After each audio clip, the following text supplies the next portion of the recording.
Welcome, friends. This is Harshad Parekh inviting you to listen to some of my short writings on philosophy, religion, psychology, spirituality, education, Krishnamurti, and nature. I hope you have a good listening. This is audio number 59. Article number 364. A long caravan of big black ants was crossing the main road near the entrance of Astachal. When the leaders of the caravan had crossed half the width of the road, they decided to turn back for some reason I do not know. Now there was chaos among the ants. For a few minutes, they began to move in random directions, but soon they started following some leaders and went back in the same direction from where they came. If we do not know the mind of these little ants, how can we know the mind of human beings, which is much more complex? Article number 365. It is about a culture class. I just had a culture class with 10th A standard.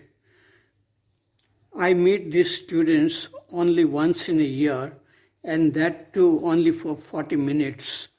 And in the last 10 minutes, I show them songs about happiness, love, freedom, etc. But I am not in a hurry to communicate. I speak spontaneously from the heart, but not in an emotional way, about how we live every day from the morning to night, how we speak, listen, look, study, keep our things in proper order, about the quality of our life and mind, about relationship with people and nature. From the kind of questions they ask, I get a feeling that they are not exposed to this kind of dialogue. As for example, when I spoke about how to sit properly with a quiet, attentive mind while studying a subject, one boy asked, is there a scientific study which says that sitting quietly with an attentive mind leads to better results? I said, it is obvious that a person cannot study efficiently if his mind is not quiet and attentive. A student can find out for himself. No scientific study is needed. But they were listening. I think they were attentive. I told them something about happiness, freedom, beauty, etc. before showing them two songs on video. One song is Jina Isi Ka Naam Hai from film Anari, and Panchi Banu Udti Firu Mast Gagan Mein from film Chori Chori. Article number 366. It is about flowering. That means growing beautiful. In Gujarati language, there is one proverb which says, Nishan chuk maap, nahi maap nichu nishan. It means if you miss the aim in your life, it is forgiven, but not forgiven is the low or mediocre aim. Most people have mediocre aim in their life. It is to become a doctor or engineer or somebody important in society with money and respect. Even if they achieve this aim, they may not be free from fear, ambition, jealousy, and conflicts within and with people around. They may not be happy, may not feel love which comes from freedom and wisdom, may not feel beauty which does not fade with time. Buddha had what most people desire. He was a prince, had a beautiful wife and a child, had a life full of pleasures. He was a sensitive young man too, but he was not happy, had many doubts, and when he saw an old diseased man, he was worried about his own future life as an old man with many problems. He left his palace and family to meditate and to find something within himself which time cannot destroy. He found it and then spent his entire life talking about a different way of living with freedom. Krishnamurti too had a very high aim, not only for himself, but for all his schools and humanity. He said in 1982 in Sannen, Switzerland, quote, "When I go to India and talk to the schools, that is the first question that I ask them all. That question is, are you all flowering?" I ask all the students as well as the staff this question, because if the staff don't flower, the school won't flower. You may have a marvelous principal, first-class administrator, excellent teachers in their subject, and have very good relationship with each other. And if that is all, then it is just an ordinary school like anywhere else. But when the teachers are flowering in deep sense, then the school is an extraordinary thing. Unquote. I wonder if teachers felt deeply about what Krishnamurti spoke about the highest aim in life. Article number 367, it is about Krishnamurti and tradition. Karmanye vadikarestu ma phaleshu kadachana. You have a right to perform your prescribed duty, but you are not entitled to the fruits of action. Never consider yourself to be the cause of the results of your activities, and never be attached to not doing your duty. This is Bhagavad Gita, chapter 2, verse 47. I do not think Krishnamurti ever read Bhagavad Gita. He criticized everything which is written in tradition. His staunch followers also reject everything concerning traditional philosophy.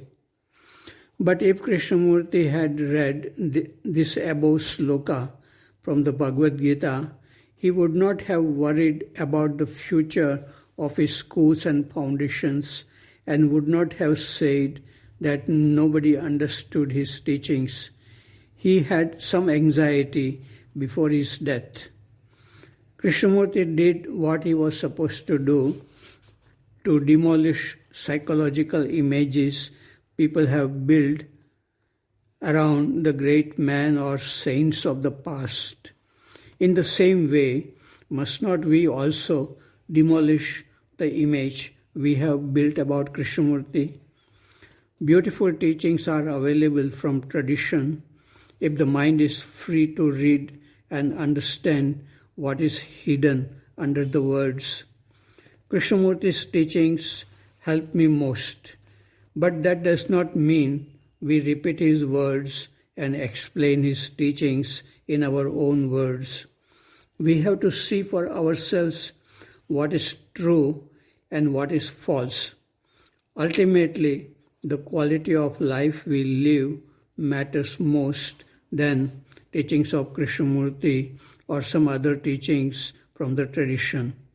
As long as division and conflicts exist in our life, we have not understood true teachings.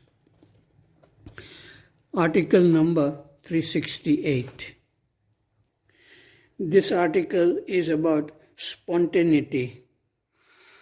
A student asks, if you become totally aware of thoughts and feelings arising in your mind, is there not a danger of losing spontaneity? Okay, most people think that it is natural to have problems like fear, anger, jealousy, and conflicts in human relationship. Sometimes there is happiness and sometimes there is unhappiness. Sometimes the sky is clear and blue and sometimes the sky is covered with dark clouds.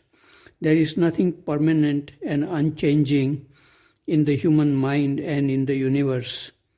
But to think that it is natural to have problems like fear, anger, jealousy, and conflicts may be a clever way of praising ignorance and laziness. Human beings like to be happy, but without the awareness of how unhappiness comes into existence, it is not possible to be free and happy.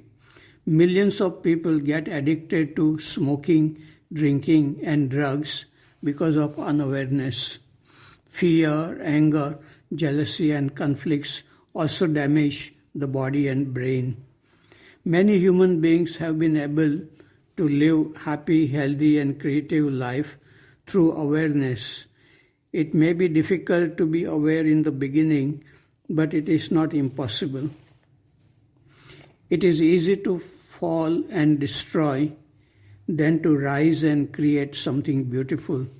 So it is with our life and mind. Article number 369. It is about Krishnamurti and scholars. A weekend retreat has started in Vasant Vihar with the topic, "What are you doing with your life?" I met a bright young participant who is working for a PhD degree from a well-known American university in the area of religion and spirituality, with the main interest in Aurobindo and Krishnamurti. Like a good scholar, she has a habit of noting down what she reads and listens. It is not difficult to write a PhD thesis on Krishnamurti by reading many books and gathering knowledge about his life and teachings. Krishnamurti never gave any importance to this kind of scholarly activity. He was interested in people who could listen to him with a silent, attentive mind and see the truth of what he was saying non-verbally in activities of our daily life.